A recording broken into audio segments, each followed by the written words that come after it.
आदिकवि सारला दास समाधिपीठ में श्राद्ध उत्सव पालित हो गतकाली जगतसिंहपुर स्थित तेंतुलीपदा मुनि गोसाई मठठारे समाधिपीठ स्थल में श्राद्ध उत्सव पालित होइछि।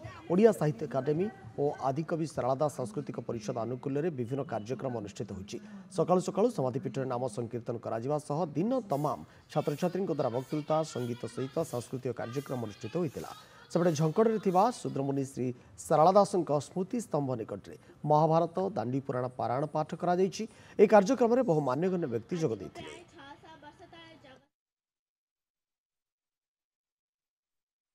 दीर्घ भाषा सृष्टि होइतिला बोली गोटे जाति सृष्टि हला, गोटे जाति सृष्टि होइतिला बोली गोटे राष्ट्र सृष्टि हला।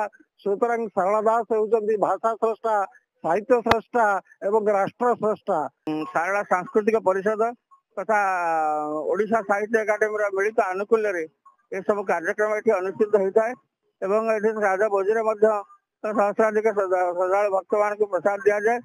सखाओली सदस्य कमिटी तरफ पिला वक्तृता प्रतियोगिता, नाच प्रतियोगिता, प्रबंध प्रतियोगिता एवं गीत प्रतियोगिता पालन कर शह लोक भोजन करती खाद्य साहस समिति को दि जाए।